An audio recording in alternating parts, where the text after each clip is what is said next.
নমস্কার দর্শক বন্ধুরা, ইমেজ বেঙ্গল হেলথ কেয়ার অনুষ্ঠানে আপনাদের সকলকে স্বাগত। আজকে আমরা এসে উপস্থিত হয়েছি মলিপাল হসপিটাল সল্টলেকে এবং আমরা আমাদের মধ্যে পেয়েছি consultant senior dermatologist doctor Imran ওয়ালিকে। স্যার নমস্কার, আপনাকে ইমেজ বেঙ্গল হেলথ কেয়ারে স্বাগত। নমস্কার। যখন অ্যামরি থেকে ছিল 1996 থেকে, এখন আমাদের তো মণিপাল ব্রডওয়ে হয়ে গেছে, and I am very proud to be associated এই হসপিটালের সঙ্গে। আজকে আমরা স্কিন নিয়েই কথা বলবো। একেবারে আমরা আজকে যে বিষয় নিয়ে কথা বলতে যাচ্ছি সেটি হচ্ছে ব্রণ এবং ব্রণর সমস্যা। এই ব্রণর সমস্যাতে আমরা অনেকেই ভুগে থাকি। তো স্বভাবতই ব্রণ হলে আমরা ঠিক বুঝতে পারি না যে আমরা কীভাবে এই ব্রণটাকে ম্যানেজ করব। দেখতে বাহ্যিকভাবে ভীষণ অস্বস্তিকর লাগে। তো প্রথমত জানবো এই বিষয় নিয়ে যে ব্রণ কী বা ব্রণ কেন হয়। ব্রণটা হচ্ছে একটা গ্ল্যান্ড আছে, সিবাসিয়াস গ্ল্যান্ড, এই মুখের মধ্যে আছে এই গ্ল্যান্ডটা, on the skin of the face. তারপরে তোমার চেস্টে আছে, আপার আর্মস, ব্যাকে আছে। এই গ্ল্যান্ডের হাইপার প্রলিফারেশন হলে, ব্লকেজ হলে, তখন এটা ব্রণ হিসেবে দেখা যায়। এটা টিনেজার থেকে শুরু হয়, অ্যাডোলেসেন্ট থেকে শুরু হয়, চেঞ্জ অফ, স্পেশালি মেয়েদের যখন পিরিয়ড স্টার্ট হয়, ছেলেদের যখন দে আর গ্রোয়িং অ্যাজ আ টিনেজার। এটা is nothing to do with food, কিন্তু খাবারের সঙ্গে কোনো লিঙ্ক নেই, আমার একটা মিসকনসেপশন।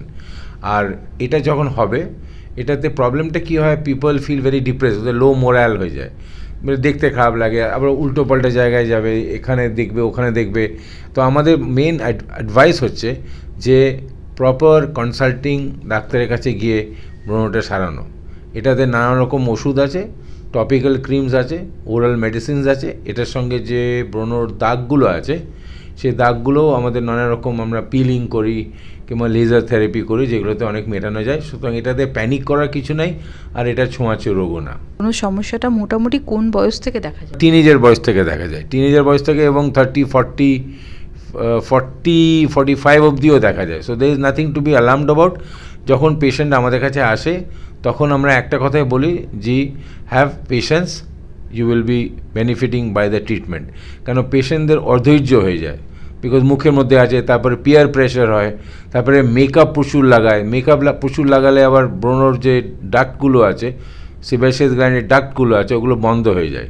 তো সেটা যদি না করে, মুখটা ভালো করে ধুতে হয়, শ্যাম্পু রেগুলারলি করতে হয়, প্রপার হাইজিন মেনটেন করতে হয়, তাহলে তোমার অনেকটা হেল্প করবে। আমরা অনেক সময় শুনে থাকি যে ব্রণের সঙ্গে পেট পরিষ্কার বা কোষ্ঠকাঠিন্যের একটা ডাইরেক্ট রিলেশন রয়েছে, এটা কতটা সত্যি?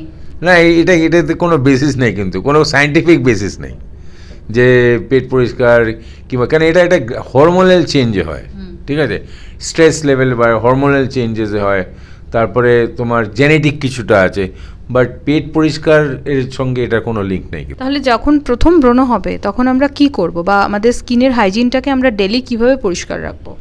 আমাদের ফেস ওয়াশ, আমি তো ফেস ওয়াশ ইউজ করতে বলি, প্লাস আমি শ্যাম্পু করতে বলি, কারণ ব্রণের সঙ্গে একটা ড্যান্ড্রাফেরও লিঙ্ক আছে। সো শ্যাম্পুটাও করা উচিত রেগুলারলি বেসিসে, কিংবা একদিন ছেড়ে ছেড়ে, depending on the situation and the area যেখানে পেশেন্ট থাকে। মুখটা পরিষ্কার রেগুলারলি রাখতে হয়। অ্যান্ড অফকোর্স ফুড হ্যাবিটস, তো I always emphasise proper food habits, খাওয়াটা, জলটা খুব করে খাওয়া, একটু যোগা করা। কেন আজকাল আমাদের ফুড হ্যাবিটসটা খুব বাজে, আমাদের প্রচুর জাঙ্ক ফুড খাই, বাট নট দ্যাট জাঙ্ক ফুডের জন্য এটা ডাইরেক্টলি ইনভলভ, বাট নেভারদ্যালেস ফ্রুটসটা বেশি করে খাওয়া। স্কিনটা ভালো রাখতে হলে আপনার ফুড হ্যাবিটসটাও ভালো ইম্পর্ট্যান্ট, ওটা ঠিক, সবজিটা বেশি খাওয়া, এগুলো দরকার।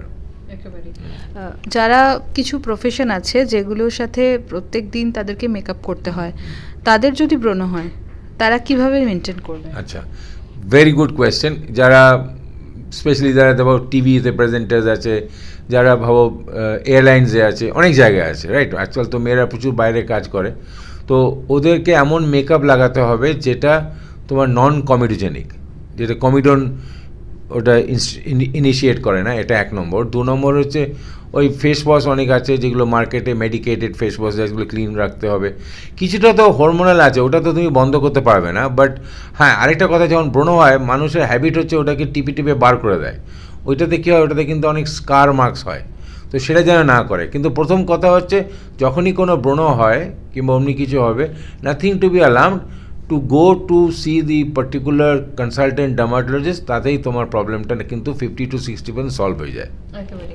যাদের অয়েলি স্কিন তাদেরই কি ব্রণের সমস্যা বেশি হতে পারে? এক্স্যাক্টলি, অয়েলি স্কিনেই ব্রণের সমস্যাটা বেশি হয়, বাট তার কোনো হার্ড অ্যান্ড ফাস্ট রুল নেই যে অয়েলি স্কিনেই তোমার ব্রণটা বেশি হবে, কিন্তু নর্মালি আমরা দেখেছি অয়েলি স্কিনে হয়। আর এই ব্রণটা কিন্তু মুখে শুধুই সীমিত না, এটা কিন্তু পিঠেও হতে পারে, চেস্টেও হতে পারে, আপার আর্মসে হতে পারে। এটা ডিস্ট্রিবিউশনটা এইসব জায়গায়, বিকজ এইসব জায়গাতে তোমার গ্ল্যান্ডগুলো আছে, সিবাসিয়াস গ্ল্যান্ডগুলো আছে। আর এটা পিরিয়ডে, হ্যাঁ, এটা মেয়েদের ক্ষেত্রে পিরিয়ডের সঙ্গেও লিঙ্ক আছে, এমনি পিসিওএস, পিসিওডি ওটার সঙ্গেও লিঙ্ক আছে। মানে যদি খুব আজকাল বাল্কি যারা হয়, যারা এক্সারসাইজ করে না, ল্যাক অফ এক্সারসাইজ, তাদেরকে ওটা দেখা যায়। সো ওইটাকে একটু মানে ওয়েটটাকে একটু ঠিকঠাক রাখতে হয়। একেবারে। রাইট। পাশাপাশি ময়েশ্চারাইজার, যাদের ব্রণ হবে তারা কি ময়েশ্চারাইজার ইউজ করতে পারে? ওয়াটার বেসড ময়েশ্চারাইজার্স তো অনেক আছে, কেন ব্রণতে যা ওষুধ দেওয়া হয় স্কিনটা খুব শুকিয়ে যায়, তাতে অনেক রকম আছে যেগুলো ওয়াটার বেসড ময়েশ্চারাইজার আছে, যেগুলোতে লাগালে কোনো অসুবিধা হয় না পারসে। অনেক ধন্যবাদ স্যার, Thank আমরা you. অনেক কিছু ইনফরমেশন পেলাম। তো আশা করি দর্শক বন্ধুরা যারা এই ব্রণের সমস্যা নিয়ে জেরবার, তাদের ক্ষেত্রে এই ইনফরমেশন ভীষণ কাজে লাগবে। আপনারা সকলে ভালো থাকুন, সুস্থ থাকুন, আর দেখতে থাকুন ইমেজ বেঙ্গল হেলথ কেয়ার।